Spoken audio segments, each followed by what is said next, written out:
Keterangan para saksi adalah fitnah dan rekayasa politik dilontarkan tim kuasa hukum Ahok dalam konferensi pers usai sidang tadi malam. Kuasa hukum Ahok mengatakan ada kejanggalan dalam berita acara pemeriksaan saksi, diantaranya tentang potongan video pidato Ahok yang digunakan sebagai bahan laporan dan kesamaan poin-poin laporan para saksi yang diduga saling bekerja sama. Mereka juga menuding adanya rekayasa politik karena kuasa hukum salah satu saksi adalah kader Partai Demokrat. Jadi ini aneh sekali dan kita akan membuktikannya, dan bukan ini saja, banyak sekali laporan polisi yang isinya sama padahal mereka semuanya mengaku tidak saling kenal, melapor atas kehendaknya masing-masing. Jelas ini ada rekayasa politik dan kita bisa buktikan ini pengacaranya Demokrat, salah satu pengurus Demokrat. Tadi di dalam kita sudah buktikan itu dan dia mengakui.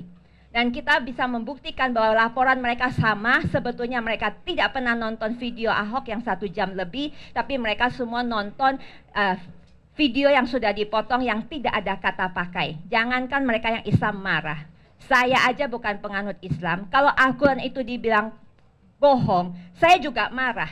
Ada beberapa keberatan kita terhadap saksi-saksi ya yang hari ini dihadirkan oleh Jaksa Penuntut Umum.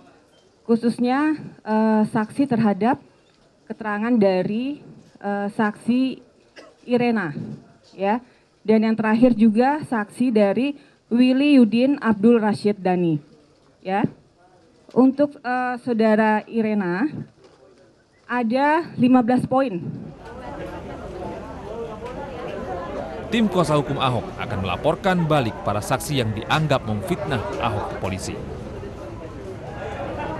Dari Jakarta, Deriski Wahyu Trijoko, MNC Media memberitakan. Dan pemirsa, sejak pagi tadi masa yang pro dan kontra terhadap Ahok sudah datang ke sekitar lokasi sidang Ahok. Sudah ada reporter Tito Bosnia di sana untuk melaporkannya kepada Anda terkait dengan suasana di luar sidang Ahok saat ini. Silakan Tito, laporannya.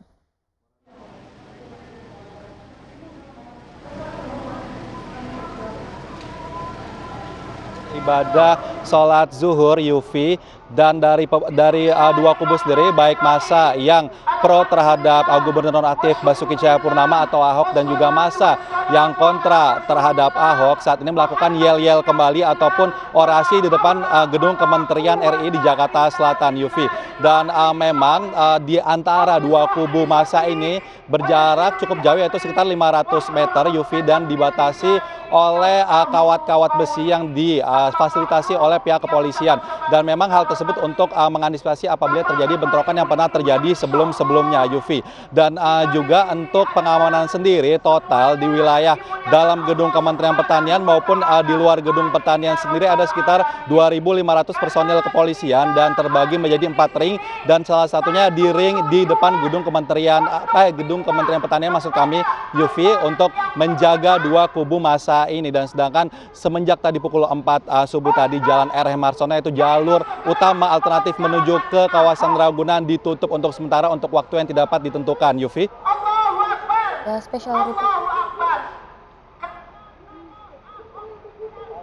Yufi. Ya baik, terima kasih Tito Bosnia melaporkan langsung dari gedung Kementerian Pertanian. Selamat kembali bertugas. Dan pemirsa, kita lanjutkan dialog kita pada siang hari ini terkait dengan mengawal sidang Ahok. Tadi kita lihat bahwa suasana di luar dari gedung Kementerian Pertanian ini sangat ramai. Masing-masing kubu baik yang pro dan juga kontra Ahok ini terlihat masih sangat damai di sana. Bahkan petugas kepolisian juga disiagakan untuk mengawal jalannya aksi tersebut. Dan jika kita lihat Pak Kaspudinur, salah satu hal yang dikeluhkan oleh Pak Ihsan ini terkait dengan pembatasan akses masuk begitu ke dalam ruangan. Dan ini membuat pihak-pihak yang berkepentingan untuk mengawal kasus ini seolah juga dibatasi. Anda melihatnya seperti apa? Ya, memang kita pertama harus memahami bahwa sidang perkara pidana itu selalu diucapkan ya, dibuka untuk umum. Artinya kalau ketika kita bicara untuk umum, siapapun juga dia itu tidak boleh dihalangi. Tapi bagaimana dengan keterbatasan ruangan yang dikatakan hanya muat untuk 80 orang misalnya? Ya, kalau pertimbangannya masalah keamanan itu ya mungkin masih wajar ya. Tapi yang penting sebetulnya kalau dibilang terbuka untuk umum, siapapun yang datang lebih dahulu itu harus dipersilakan masuk. Tidak boleh ada dari ini kan aneh nih, dari pihak terdakwa sekian orang, dari pihak ini sekian orang, itu tidak boleh, tidak ada aturan yang seperti itu. Yang ada ya terbuka untuk umum itu adalah ya ini saja, alami saja gitu, siapa yang datang, dan yang penting bukan anak kecil atau orang sakit jiwa yang datang itu ya, dia boleh masuk. Jadi tidak boleh ada bahkan satu yang kita pembagian. Dapat informasinya begitu Pak Kasbudin, ini dari awal, media bahkan tidak boleh membawa alat-alat perekam. Dari awal ini, dari sejak penyelidikan ya, ini seperti ada suatu pembagian keadilan, tapi keadilan yang tidak benar menurut saya. Ini ada saksinya dari pihak terdakwa sekian, dari pihak pelapor sekian, itu tidak boleh. Jadi memang dari tahap penyidikan itu, ketika sudah cukup bukti ya sudah gitu ya. Nah, ketika polisi yakin ini sudah memenuhi unsur dan dilimpahkan P21 dan terbukti, sudah tidak perlu lagi harus sekian orang dari pihak terdakwa atau tersangka, kemudian dari pihak pelapor, itu tidak ada seperti itu. Harusnya Mbak, ya? Itu masyarakat yang ingin menyaksikan persidangan, kan itu hak, dan memang sidang terbuka untuk umum, diberikan akses. Apakah ada CCTV di luar, itu difasilitasi begitu ya dari pihak pengadilan ya? Kewajiban pengadilan, dan kita lihat apa bedanya dengan sidang Jessica, kan sama-sama sidang pidana itu kan dikasih akses, dikasih CCTV di mana-mana, bisa orang bisa memonitor lewat layar monitor. Nah, sehingga kan bisa masyarakat semua bisa mencermati, bisa belajar bahwa kalau seseorang melakukan penistaan agama kan mendapatkan hukuman, kan ini edukasi juga buat masyarakat. Tapi sekarang yang kami dapatkan informasinya bahwa terdapat loudspeaker begitu di lorong yang bisa diakses oleh media. Apakah ini juga merupakan suatu perbaikan jika kita bandingkan dari sidang-sidang sebelumnya? Kenapa mesti loudspeaker? Kenapa tidak diberikan layar?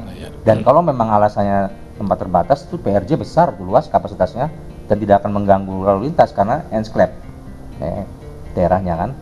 Tapi kan kenapa dipilih misalnya tempatnya udah jauh, kemudian mengganggu kemacetan yang sangat itu kan? Kalau di sana, karena satu kali macet sudah macet semua itu. Nah, coba ditempatkan di tempat yang misalnya PRJ, itu kan banyak hall-hall yang sangat besar, ya bisa masukin ribuan orang dan itu tidak akan mengganggu. Nah ini juga pertimbangan. Kenapa dipilih yang seperti itu? Kemudian kalau kita amatin, ya selain tadi akses masuk publik yang sangat susah. Nah ini saya mengingatkan kepada teman-teman pembela ya, wajar lah kita mengingatkan sebagai MUI bahwa hendaknya kembali ke tracknya, bahwa di dalam pembuktian pidana apa yang disampaikan oleh ahli pidana kita itu sudah benar bahwa sebaiknya menggali hal-hal yang bersifat material. Pembuktiannya apa, bukan menggali atau apalagi berusaha mengaburkan begitu ya. Bukan hanya mengaburkan Mbak, itu menteror, mengkriminalisasi, mendowngrade ya, menghancurkan mental sampai kelihatan bagaimana Bu Irene seorang saksi akan dilaporkan dan sebagainya. Ini pelajaran yang tidak baik. Karena apa? Besok tidak akan lagi ada orang mau bersaksi.